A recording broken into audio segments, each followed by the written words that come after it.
O Saber Direito desta semana é com o professor Marcelo Feitosa. O curso é sobre direito ambiental. Tem dúvidas sobre o assunto? Mande um e-mail para nós, saberdireito@stf.jus.br.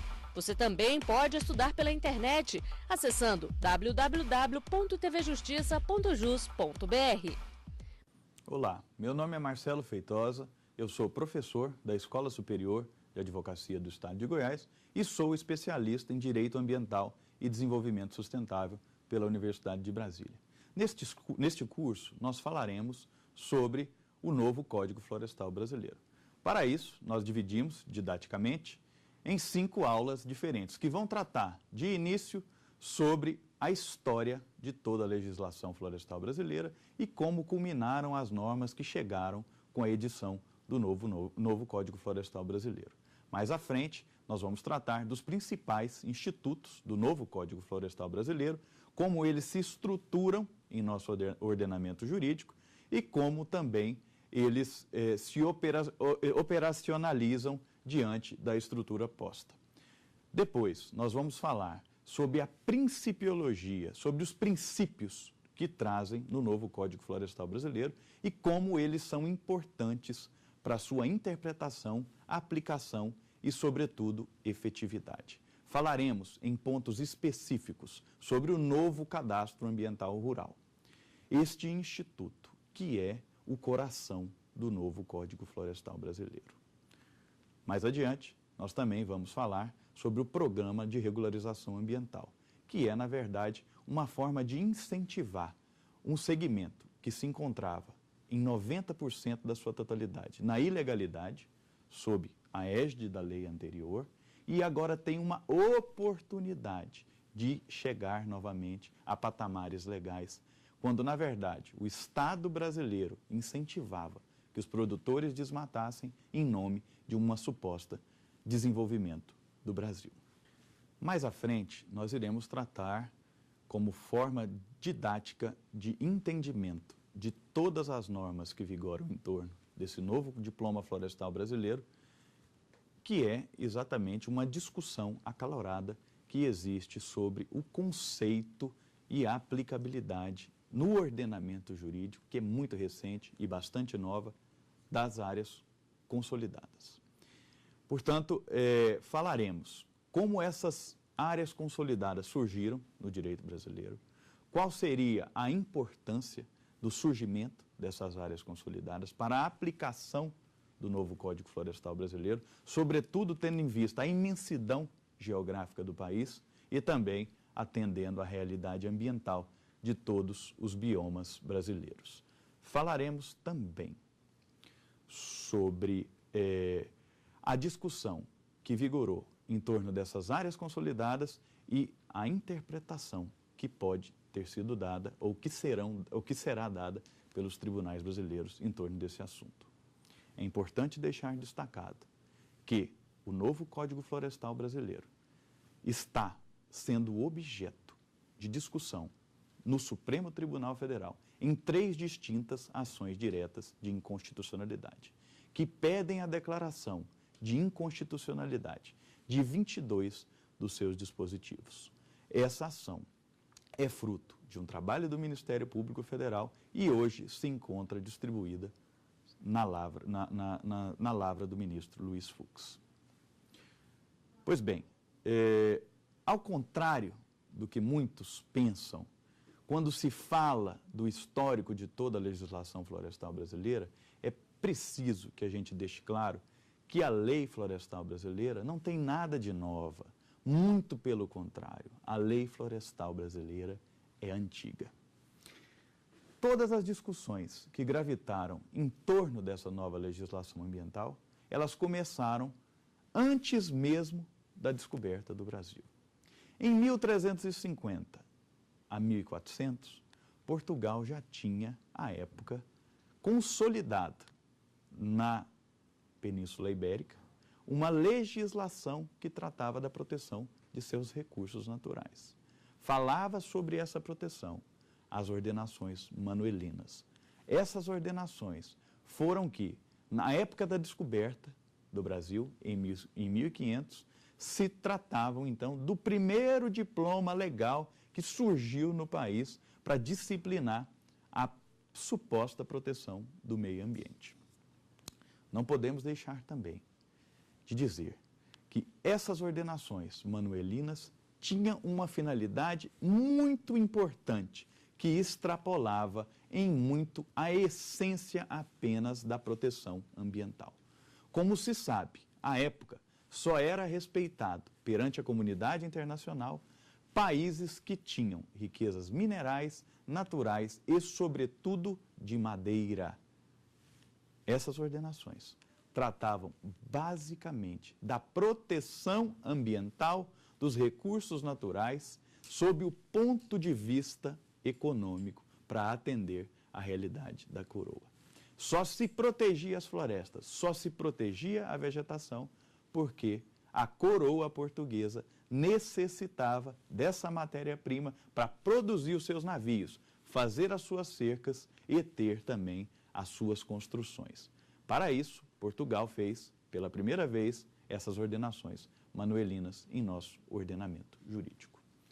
Pois bem, nós não podemos dizer também que todas as discussões que envolveram a história dessa legislação ambiental, elas gravitaram em torno da proteção dos interesses, da complexidade da realidade econômica do país e, sobretudo, da distância geográfica que existia entre Portugal e Brasil naquela época.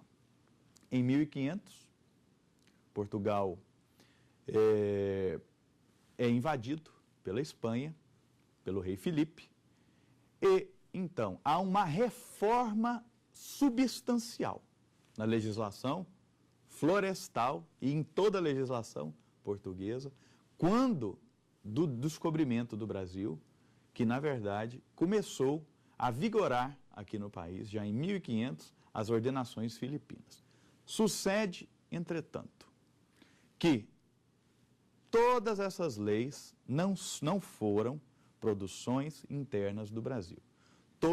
Todas elas foram importadas de Portugal com a finalidade, sobretudo, de proteger os interesses econômicos da coroa. O surgimento do direito ambiental tem uma primeira fase que vai de 1500 a 1508, que é conhecida na doutrina brasileira como fase fértil de crescimento de leis portuguesas e, sobretudo, de leis ambientais no Brasil, tendo também como preocupação e objetivo evitar conflito com a comunidade indígena, que aqui residia, e com os portugueses, sobretudo, e também a proteção das nossas madeiras extremamente caras no mercado internacional, como o nosso pau-brasil. De 1500 a 1580, então, volto a dizer, surge no Brasil uma fase que é conhecida como fase embrionária do direito ambiental brasileira, representada, sobretudo, por essas ordenações, manuelinas e afoncinas. Repito, de 1500 a 1580, fase embrionária do direito ambiental brasileiro, representada por essas ordenações exclusivamente de proteção portuguesa, conhecido de produção portuguesa, perdoe-me, conhecidas como ordenações manuelinas e ordenações filipinas. Como é que se deu, então, toda essa abordagem do direito ambiental brasileiro, pensando mais à frente em relação à nossa legislação constitucional?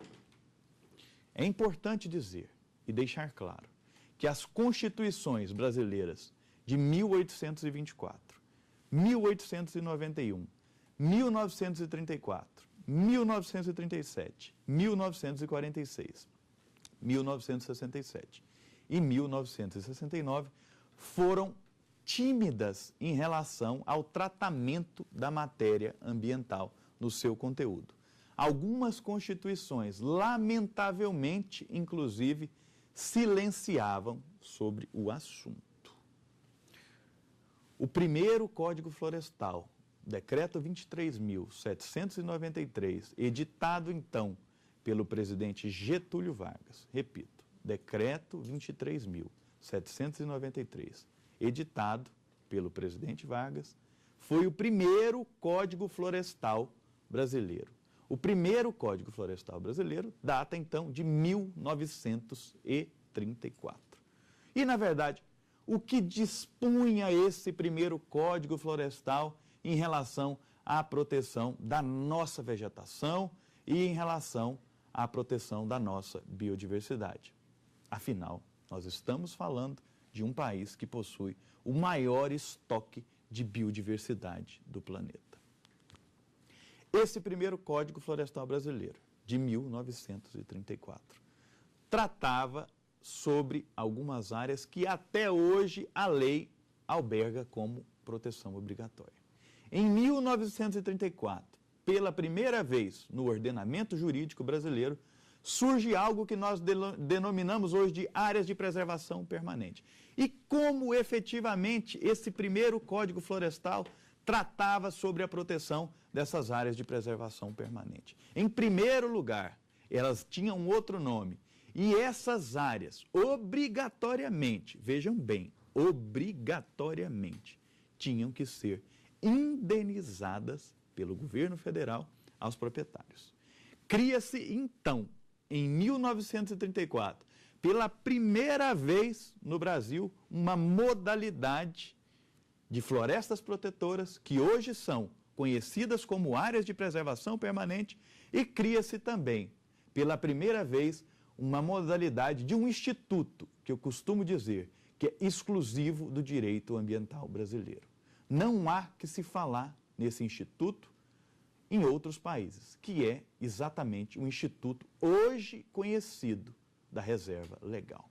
E como esse código tratava este instituto? Veja bem, o artigo 2º, o artigo 23 do primeiro Código Florestal brasileiro dispunha textualmente que nenhum proprietário de terras cobertas de matas poderá abater mais de 3/4 partes da vegetação existente. Vejam bem, nenhum proprietário de terras poderia abater mais de 3/4 partes da vegetação existente. O que levava a uma conclusão jurídica bastante óbvia. E os proprietários de terra, aonde as terras não tinham essa vegetação, estariam sujeitos à aplicação desse artigo? Pois bem, na época entendeu-se que não.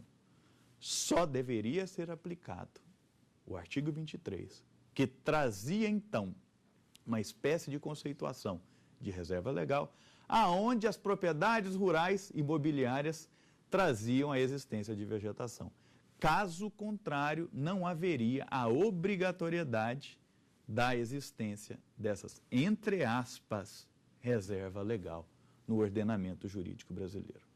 O dispositivo também não se aplicava a juízo das autoridades florestais competentes às pequenas propriedades. Notam-se bem, havia uma preocupação da legislação em proteger os imóveis sob o ponto de vista do seu tamanho e da extensão em relação à conservação ambiental. Sobretudo, quando essas pequenas propriedades estivessem isoladas ou próximas de florestas ou também situadas em zona urbana. Assim dispunha o artigo 23, o parágrafo 1º do Código Florestal de 1934, que foi o primeiro Código Florestal brasileiro. O que mais de importante trouxe esse novo Código Florestal? Como novidade dentro do nosso ordenamento jurídico. Trouxe também variadas coisas que só compreendendo a sua evolução, só compreendendo a sua essência, nós podemos ter